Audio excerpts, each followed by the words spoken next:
Project closing is the fifth and final component of the project management processes.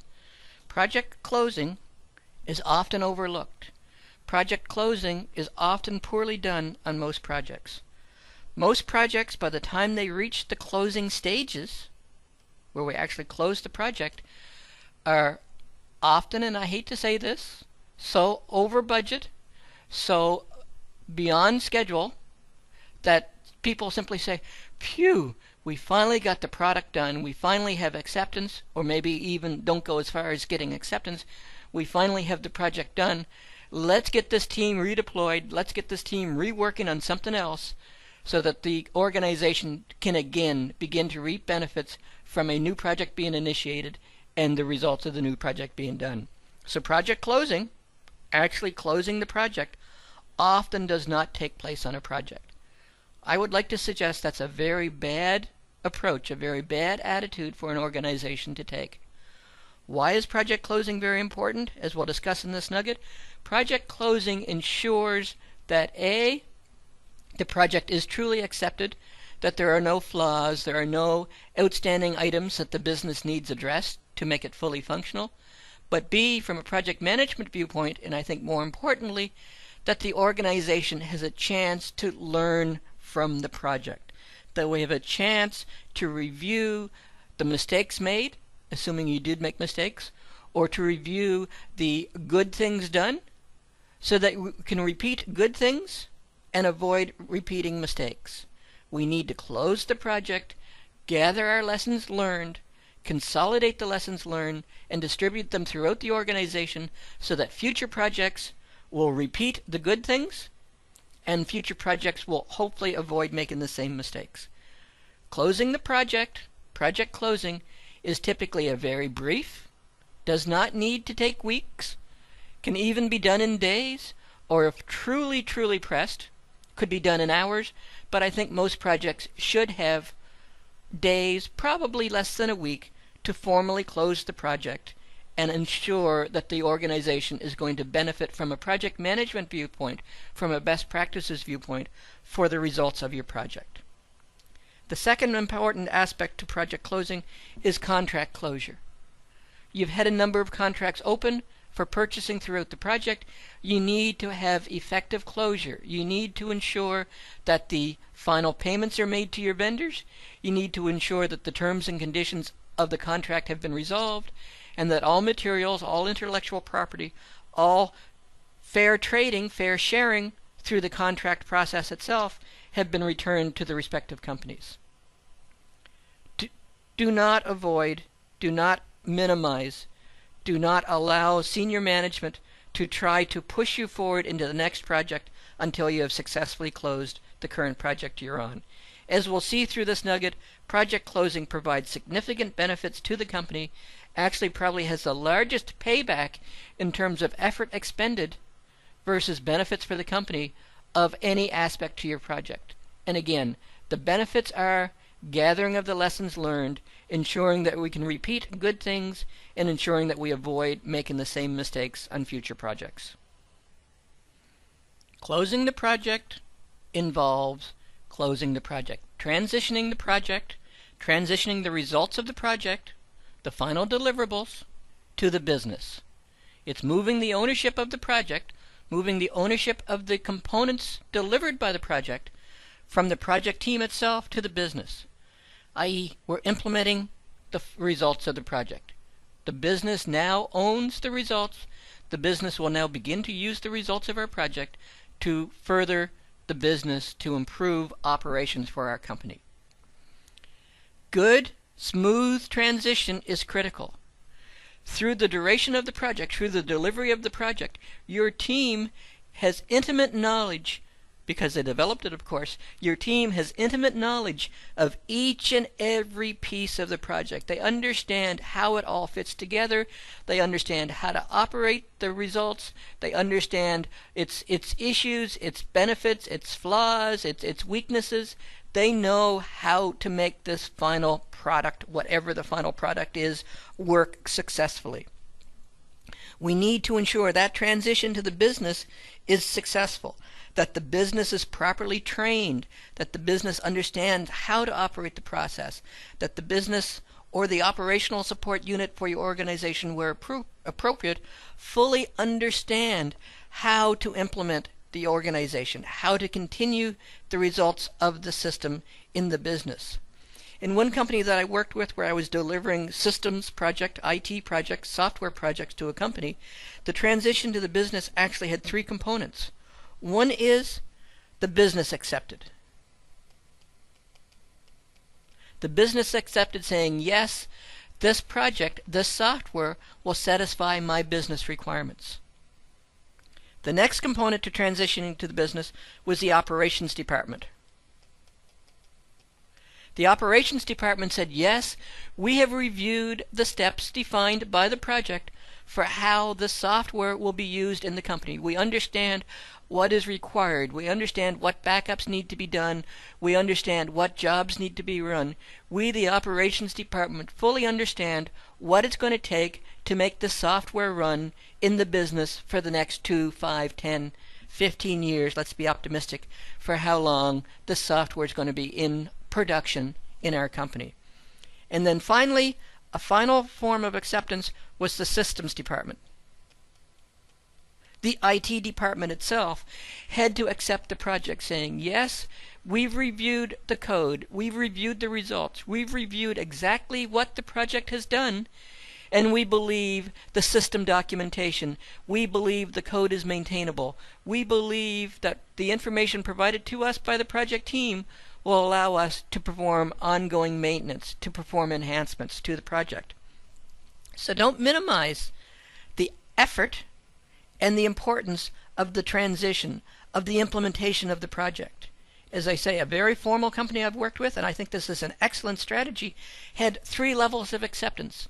The business accepted, saying, yes, this satisfies the problem, this allows us to run our business.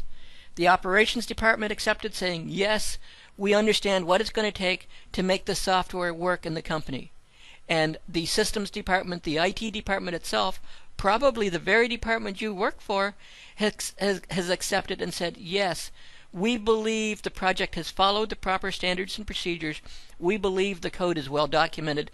We believe the systems documentation is appropriate to allow us to maintain and support this software, to perform enhancements, to deal with any bugs should they happen once the system has been in production. And as part of that transition, if any of these 3 acceptance processes said, no, this is unacceptable, the project was not completed. The implementation was not done. So ensure that you have successfully transitioned the responsibility, the ownership for the project, for the final results, to the business or to the appropriate other operational and systems department in your organization, the people that's going to maintain the system. That's final acceptance. It may be a single final acceptance, which is the most common, where the business itself accepts the project, saying, yes, it satisfied the objectives, the scope requirements have been addressed, the end result is exactly what we want to see in operation in our business. But as I said, there may be other levels of acceptance as well. I believe acceptance should be formal. I believe acceptance should be signature. I believe acceptance should be signature from both the business unit, saying, yes, this satisfied our requirements, and I believe acceptance should also contain your signature, the project manager's signature, that says, I, as a project manager professional, believe that I have delivered this project with sufficient due diligence, with sufficient care and attention, that I have delivered a quality product that I'm willing to put my name on. Final, formal acceptance truly closes the project. If you can think back to the very beginning of this entire CBT Nugget series on project management, we said projects are temporary. Projects have a defined beginning and end. With this formal acceptance, with this final acceptance, with the formal signature by both yourself and the business sponsor, you have satisfied that last component to our project definition. The project has a defined end. There is a true sense of closure. There is a true sense of accomplishment resulting from that final signature. As we discussed in the detailed nuggets, if formal signature is not something that is politically acceptable in your organization, it's foreign to your organization to have one department request signature from the business department, that's fine. Don't push it. But I would push it through at least an email saying, "Dear business sponsor, it's been great. I've really enjoyed working with you for these last 6, 8, 10 months for the project. It's been very refreshing and rewarding to me. And I'd just like to, with this final email, conclude that our project is successful, that the final results are exactly what you anticipated, and look forward to working with you on the next project. If for any reason you believe there are any flaws, any issues with the project, please let me know immediately so I can get them corrected before the project team is fully disbanded and assigned to other projects." Final acceptance, dealing with any holdbacks, any issues, any minor flaws that may be with outstanding, because remember again, we can have final acceptance with 3, 5, 10 cosmetic flaws in the system that must be addressed over the next 2 to 3 week period. Final acceptance, closing the project. I believe it's very important. I believe it gives you that sense of accomplishment. I really did something. The project is done. Somebody has put their signature on it. It makes you feel good. It should make the business feel good. And I'm going to put a dotted line across our screen right now. Many times, the first 2 steps of project closing happen. If the project concludes successfully, obviously there is a transition to business. It may not be as formal as I would suggest it should be, but if the project concludes successfully, the results are delivered to the business in one form or another and put into operation. So that aspect of closing always happens. The final acceptance, as they say, may not be politically correct, may be foreign to your organization, but by default, if it's been transitioned to the business, acceptance has happened. So that aspect of project closing for successful projects always happened. Where I think many organizations fall short is these last 2 aspects. The gathering of the lessons learned. What did we do well in this project? What do we want to repeat? What mistakes did we make? What lessons do we want to learn? What mistakes do we want to avoid in the future? Often never happens. And often the archival of the project artifacts never happens. The documentation, the results, the working products for the product sit around on a LAN drive somewhere in your organization for a period of time until that server is retired, until somebody is looking for more disk space.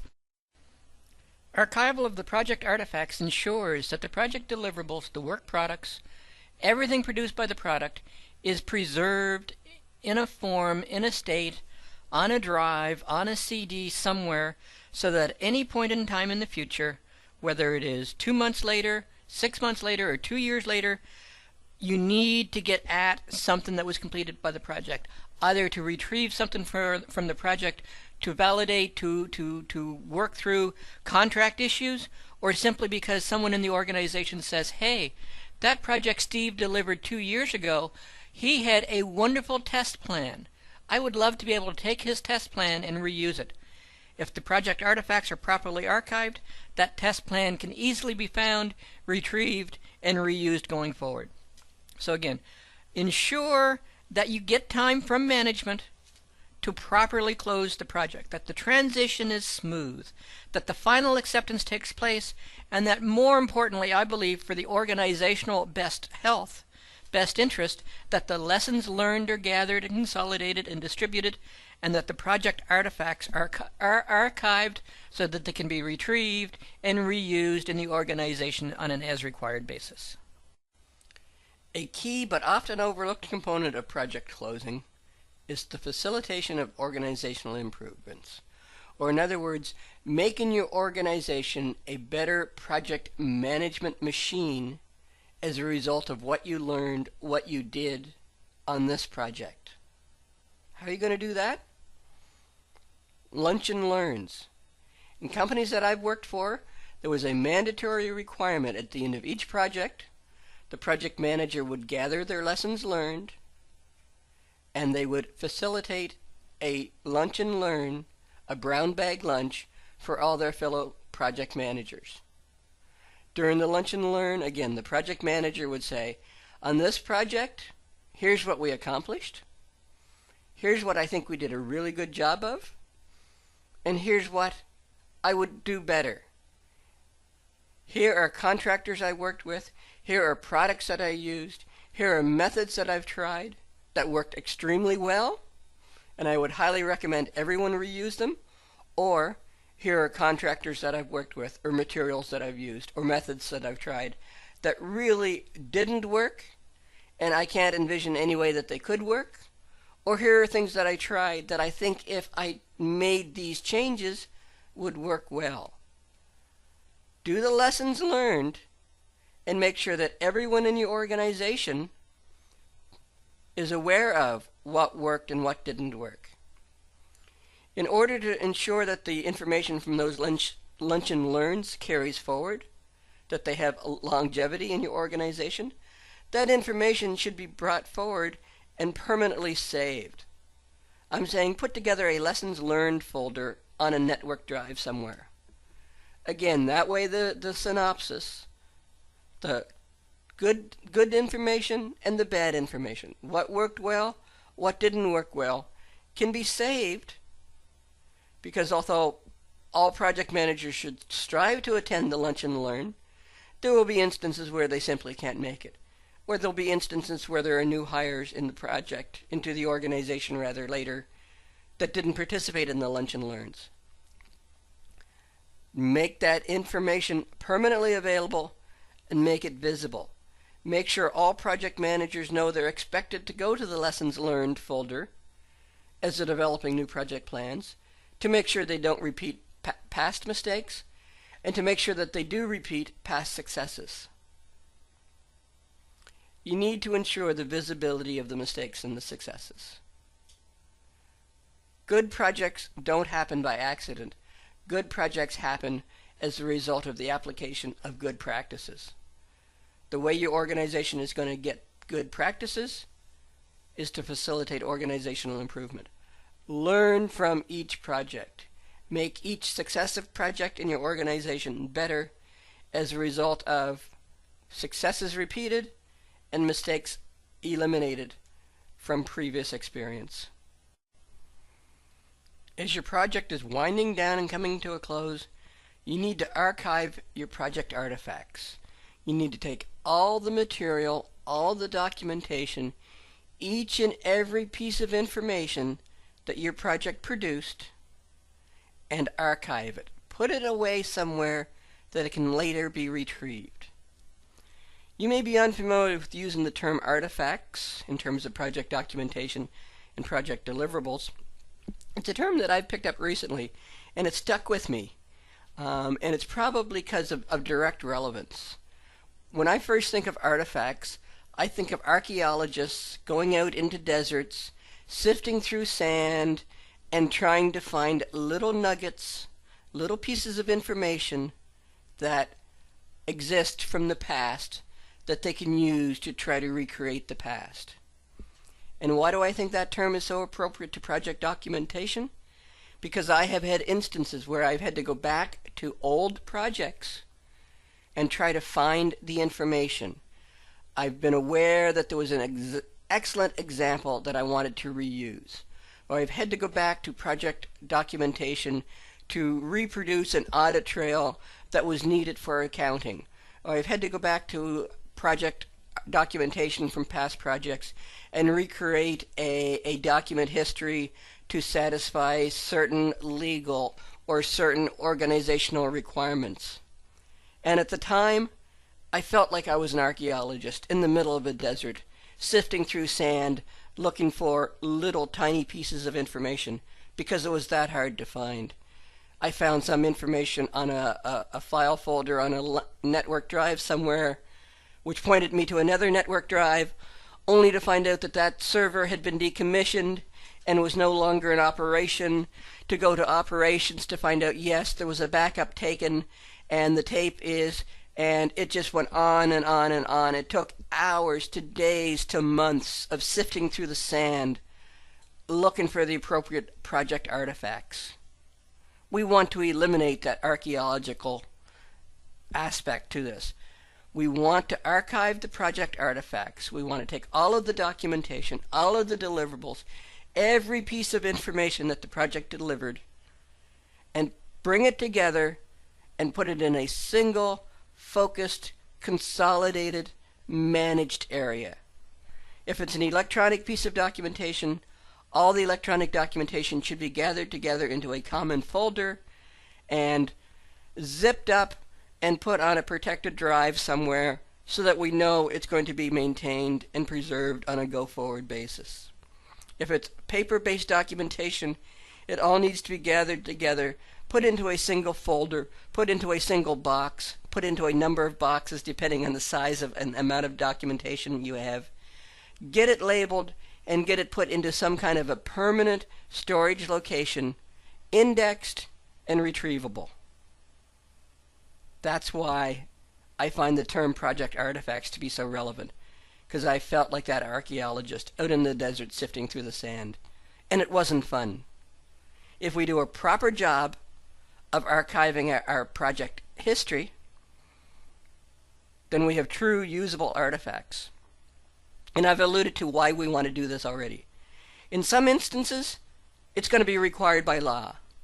If your project is being delivered on a contract basis, your company is delivering it to another company for, a contract for money, there are absolute legal requirements for the period of time within which all history, status reports, action items, change requests, all pieces of information related to the project must be preserved by law, because there are times where the project can be challenged and so on.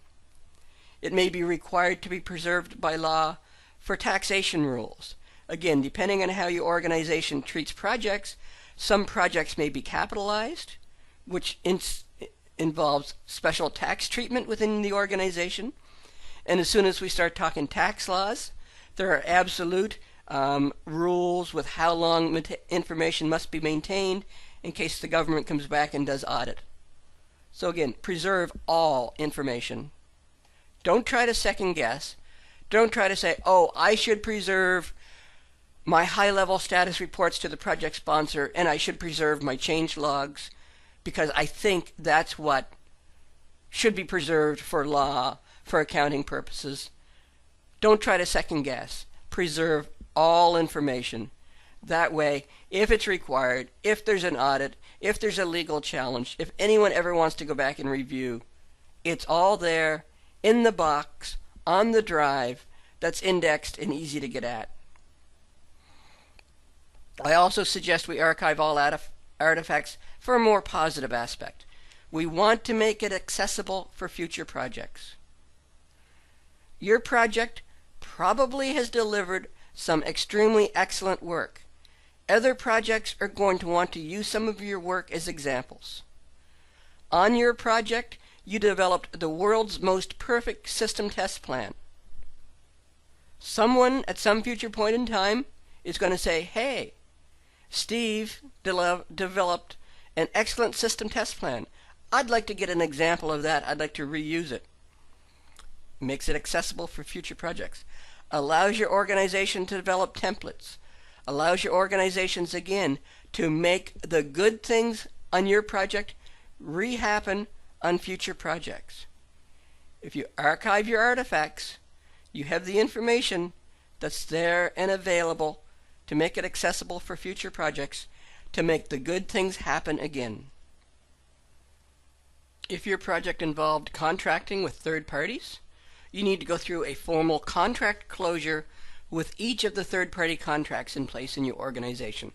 Some contract closures may have already taken place, as third-party contracts closed throughout the duration of your project, but any contracts left open at your actual project closure need to again be formal closed. You need to go through the process to close the third-party contracts.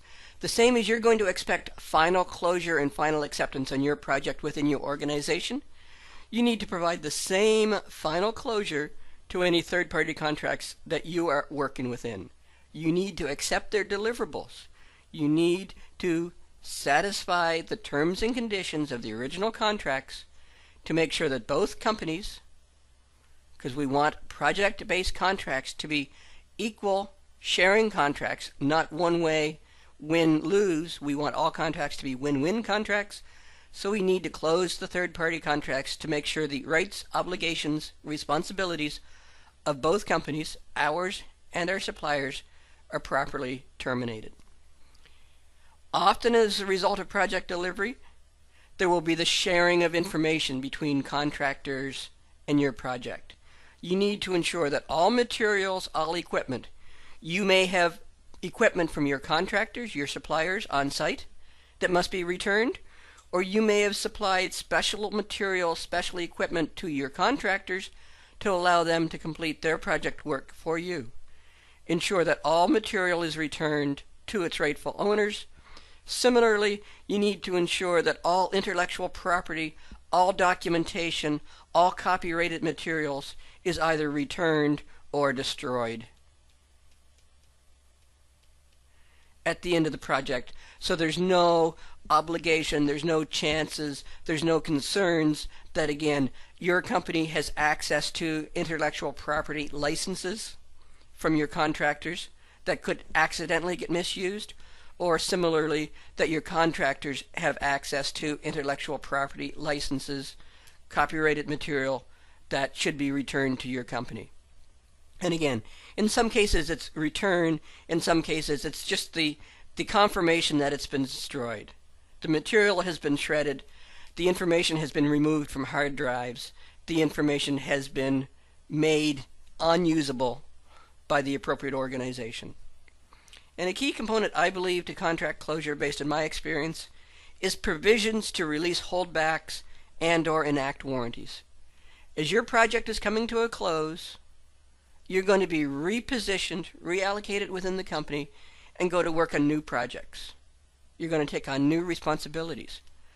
But typically, when you're dealing with third-party contracts, there is a period of time after project closure. You have 30-day, 60-day, 90-day holdbacks where 10% of the total contract value is held back to ensure there are no faults, there are no defects in the materials and the services supplied by your third-party contractors. At the end of the appropriate holdback period, that 10% needs to be paid. My experience is, as you are redeployed onto new projects, there is no one there to approve, to enact, to facilitate the payment of those holdbacks. Instead of your suppliers getting paid in the 30 days as they should, they submit their invoice, and no insult to accounting, it sits on accounting's desks for a week or two because accounting doesn't really know what to do with this anymore. That project's closed. I don't even remember who the project manager is. I'm not sure what to do with this invoice. If you put proper provisions in place, if you've told accounting, expect an invoice from ABC company in 30 days and 60 days, here's my pre-approval. When you get this invoice, please pay it. It's going to enact fast, prompt payment to our suppliers to ensure that, again, we can maintain good working relationships with all our third-party suppliers. Or on the other side, that if there's warranties, that someone is aware of the warranty periods, so that if your supplier's material services have defects, the appropriate information is in place, that your successor, that the operations department, that whoever has the ongoing responsibility for the project is aware of the warranty conditions and can enact the warranty clauses and ensure that the remedy is properly applied quickly and efficiently for the company. Enact formal contract closure. Often, as I said, you are going to be redeployed in the organization. You're not there to look after these kind of closeout things as they dwindle in 30, 60, 90 days after the project is completed. Make sure you've got the processes in place to ensure this happens. This nugget is focused on the project closing process group. The last part for our project comes down to two core components: closing the project and closing the contracts we have in place with third parties. Closing the project can be summed up into gaining acceptance. Getting a signature on a piece of paper that says, Steve has satisfied the original intention for this project. We believe that this project absolutely satisfies our business requirements, and we're happy to go forward in the organization and use the results of this project. We want to improve the project management best practices. We want to gather the lessons learned, and we want to archive the artifacts. We want to make the project management processes in our organization more efficient, more effective as a result of what we learned from delivering this project. Take the time, ensure management gives you the time to properly close the project. My experience is, if there's one issue in project closing, is that it actually doesn't get done. There's always more projects to be done in a company than there's time to do them. Management simply says, the formal work has been done, acceptance has been provided. Yes, we understand that lessons learned and archiving of artifacts are important, but we have another project that's more important. As politely as you can without getting fired, you need to tell senior management that there is nothing more important than the day or 2 days, or worst case 5 days, required to gather the lessons learned and to archive the artifacts so that we can improve the project management best practices in our organization. If I can take 1 to 5 days to properly close my project, put this information in place, I could save hundreds, literally hundreds of days in future projects, because people are going to be able to improve their processes as a result of the good things that I've done or the mistakes that I've done on our project. And then we need to have contract closure. We need to deal with the third-party contracts, ensure that they're properly closed, ensure that processes are in place to release holdback payments and to enact warranties to ensure that all our third-party contracts are satisfied and that everyone is happy and that we have true win-win relationships in place in projects. Again, my experience is we may have a win-win relationship going with all of our subcontractors until we come to project closing and they start submitting their invoices for their holdbacks and their warranty support, and those invoices don't get paid, not because they didn't satisfy their requirements, simply because the project has been closed and no one is left behind to really understand what needs to be done and whether or not these invoices should be paid. So put the proper processes in place for contract closing for your third-party contracts, enact and ensure you have efficient and effective project closing in place, that your organization is improving its project management best practices as a result of the experiences you learned from this project, and your organization will be more successful going forward in project management. This concludes our nugget on project closing. I hope this video has been informative for you, and thank you very much for viewing.